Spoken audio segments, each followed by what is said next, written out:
स्वागत है आपका पावर टू स्पीकर ने चल पे। आज मैं बात करने वाला हूँ कि इंडिया के अंदर जो मार्केट के अंदर एक बुल रन आया था 2020 से लेकर 2024 तक रहा, सितंबर 2024 तक रहा, जिसमें मार्केट ने काफ़ी अच्छा परफॉर्म किया। वो उसके पीछे कारण क्या था? तो पहला कारण था कि जो FY19 में जो एक रूल आया था जिसमें NPA को क्लियर किया गया था बैंक गवर्नमेंट के थ्रू। तो इसने क्लीन अप किया था बैंकिंग की जो बैलेंस शीट्स थी, और ये बैंकिंग सिस्टम को इसने क्लीन अप कर दिया। एक टाइप से आप समझिए कि इसने काफ़ी अच्छा योगदान किया बैंकिंग सिस्टम के अंदर, जिसकी वजह से बैंकिंग सिस्टम की और NBFCs की बैलेंस शीट थी वो क्लीन अप हो गई। अगर मैं बैंक की बात करूं तो पहले वैल्यूएशन की बात कर दूं तो वैल्यूएशन जो बैंकिंग की थी एक्चुअली इंक्रीज हो गई। और वो इंक्रीज कितनी हुई है? फ्रॉम 22 टाइम जो ट्रेडिंग पी थी, F/22 टाइम जो ट्रेडिंग पी थी FY19 में, अब वो पता कितनी हो गई है? अब वो हो गई है 19 पी हो गई है, 19 टाइम्स हो गई है पी एज कंपेयर टू 22, और ये 2024 तक हो गई है। तो ये काफ़ी बड़ा अच्छा खासा मूव आया, इसकी वजह से बैलेंस शीट अच्छी हो गई बैंकिंग की।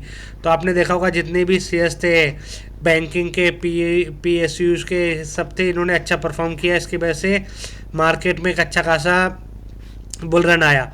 फिर सेकंड जो कारण बना वो यही जो था, इसकी वजह से NBFCs थी, उनके जो प्रॉफिट मार्जिन थे वो इंक्रीज हो गए। जो पहले प्रॉफिट मार्जिन जो थे उनके, वो थे 7.8% के, अब वो इंक्रीज होके हो गए 10.30% के। तो काफ़ी अच्छा खासा उनकी बैलेंस शीट भी इंक्रीज हुई है, नेट प्रॉफिट इंक्रीज हो गए। तो नेट प्रॉफिट जब इंक्रीज होते हैं तो बैलेंस शीट अच्छी खासी इंक्रीज हो जाती है। तो ये भी एक कारण था बुल रन आने का। तीसरा जो सबसे बड़ा कारण था वो था कि मार्केट के अंदर कॉर्पोरेट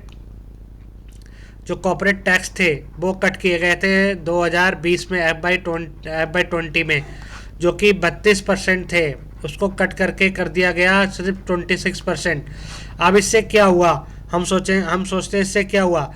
इससे क्या हुआ कि निफ्टी के अंदर जो कंपनियां थी उनका 3.3% प्रॉफिट पॉइंट, इतने पॉइंट जो इंक्रीज हो गए नेट प्रॉफिट में। तो ये बहुत बड़ी चीज़ होती है कि मतलब 3.33% निफ्टी की जो कंपनियां थी मार्जिन इंक्रीज हो गए। तो इसने क्या किया, एक टाइप से बुल रन लेके आई इंडियन मार्केट के अंदर। अब मैं एक कारण और बताऊंगा, मैं एक कारण और बताना चाहता हूं आपको।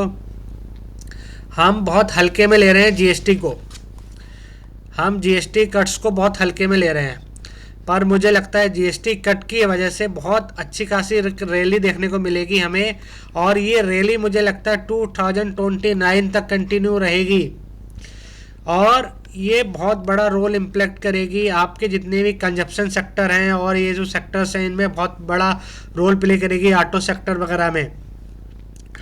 और मैं एक चीज़ और बोलना चाहूँगा, देखिए निफ्टी के अंदर एक रैली आने का एक कारण ये है कि जो बैंकिंग सेक्टर जो हुआ ना, बैंकिंग सेक्टर पे जो FY19 में जो हुआ, उसमें से आप देखेंगे 37% बैंकिंग निफ्टी में कंट्रीब्यूट करता है फाइनेंशियल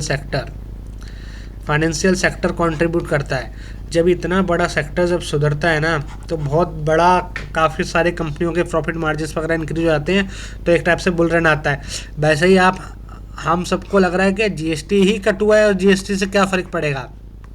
GST से बहुत बड़ा इम्पैक्ट पड़ेगा, और उसका इम्पैक्ट का फ़ायदा अगर हमने इसको हल्के में लिया तो कहीं ना कहीं हम सब उसको एक टाइप से ना, हम अपना ही लॉस करेंगे। तो आप अच्छे म्यूचुअल फंड्स हैं या SIP है ना, आपको स्टॉक्स नहीं पता है, कोई दिक्कत नहीं है, आप ये सब ले सकते हैं। SIP है, म्यूचुअल फंड है, लमसम में डालना चाहें लमसम में डाल सकते हैं। तो उसके लिए आप मुझसे पूछ सकते हैं। मेरी मेल ID है armin.pimg@gmail.com, जिस पे मैं आपको गाइड कर दूंगा कि आपको कौन सा म्यूचुअल फंड लेना चाहिए, कौन सा नहीं लेना चाहिए। तो ये हमेशा याद रखिए कि GST कट से बहुत बड़ा इम्पैक्ट पड़ेगा। कोई भी फर्क नहीं पड़ रहा किसकी सरकार स्टेट में बन जाए, पर सेंट्रल लेवल पे सरकार बहुत स्ट्रांग है। सेंट्रल लोकसभा में अभी बीजेपी बहुत स्ट्रांग है, 2029 तक मोदी जी हैं वहाँ पे, तो कुछ भी ऐसा कुछ नेगेटिविटी नहीं है इंडियन मार्केट के लिए। तो मेरे ख्याल से आपको ध्यान देना चाहिए और अच्छे से खासे किसी एक फंड के अंदर, म्यूचुअल फंड या फिर एक एसआईपी खरीदनी चाहिए आपको, और लमसम में करना चाहें लमसम में करें, वैसे करना चाहें वैसे करें। Thank you.